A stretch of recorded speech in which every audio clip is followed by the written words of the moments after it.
So in your piece, you start out by talking about this guy who'd booked tickets to Saudi for a conference, and he knew that it was like kind of risky, so he bought the flight company's travel insurance, right? And then he figured he would be good because he got a non-refundable ticket, but he bought the flight insurance, and then he said, sorry, we don't cover war, and he was on the hook for it. Is flight insurance worth it in times of uncertainty and conflict? What does it cover? What doesn't it cover? That is an excellent question, and it's a question a lot of people are asking these days. As you pointed out, things have been really messy on the travel front, and the anecdote you're talking about was, yes, exactly that. A professor was going to Saudi for a workshop, and he bought the travel insurance that was offered with his flight, and it said it would protect his trip. And he looked at the fine print, or at least he skimmed through the fine print, and he thought, gosh, this covers a lot of stuff, so I am good. And his trip was derailed by the military action in the Middle East, and he discovered that he was, in fact, not covered. That's happening a lot these days, unfortunately. And if I had one piece of advice for travelers, and it's such a drag, but it is so important, read the fine print and really understand what it is you are getting when you buy travel insurance.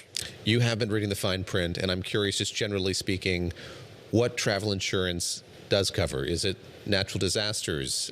Is it delays one might encounter if there is maybe not full staffing at the airport? What will travel insurance get me if I do in fact get it for a flight?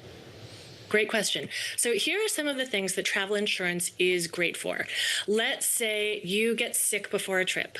Let's say you get sick on a trip. Mm-hmm. Let's say that your flight is delayed for, overnight, and you need a place to stay. Let's say your luggage gets lost.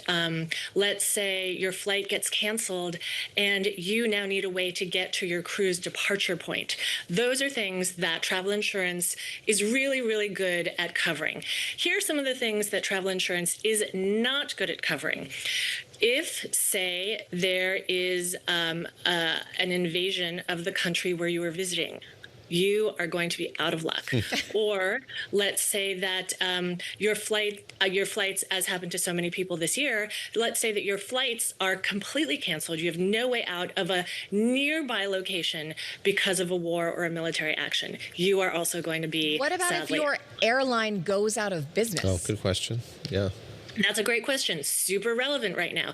If your airline goes out of business, yes, generally you are going to be covered. Okay. And you need to look for that particular clause in your travel insurance because every insurance policy is a little bit different.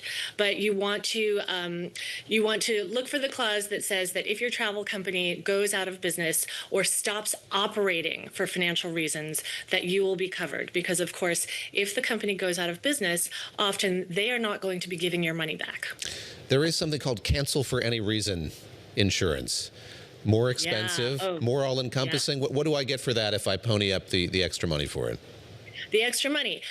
So cancel for any reason insurance, you'll also see that called CFAR.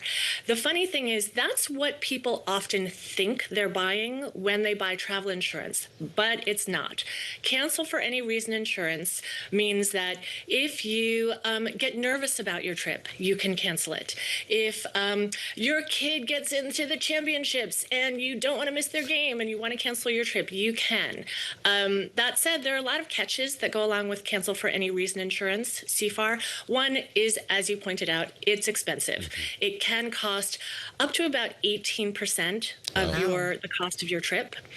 Two, it's not interruption for any reason insurance. It's not almost got to the end of my trip and decided to go home early insurance. It is cancel for any reason insurance, so it has to be activated before you go on the trip. All right. What about something like hantavirus, something we're hearing a lot about right now? Global pandemics, plagues, viruses, norovirus, are those kinds of things covered with regular travel insurance?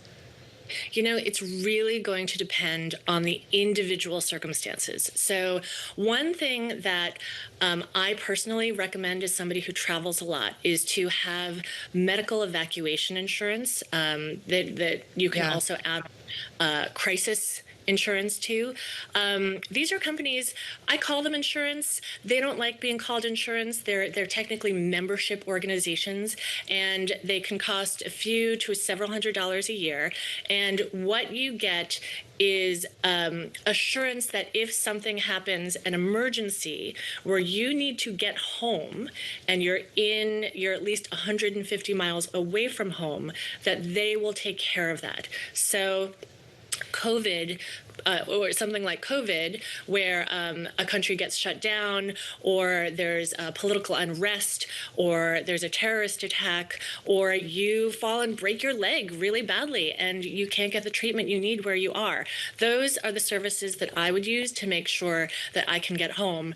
Those kinds of expenses can also be very, very costly. I talked to, for a while ago, I talked to somebody who was on the medical team at Burning Man, and he said that if you need to get evacuated from Burning Man, it can cost you tens of thousands of dollars. So in that case, it feels like it's really worth it to pay a few $100s to be covered for a year.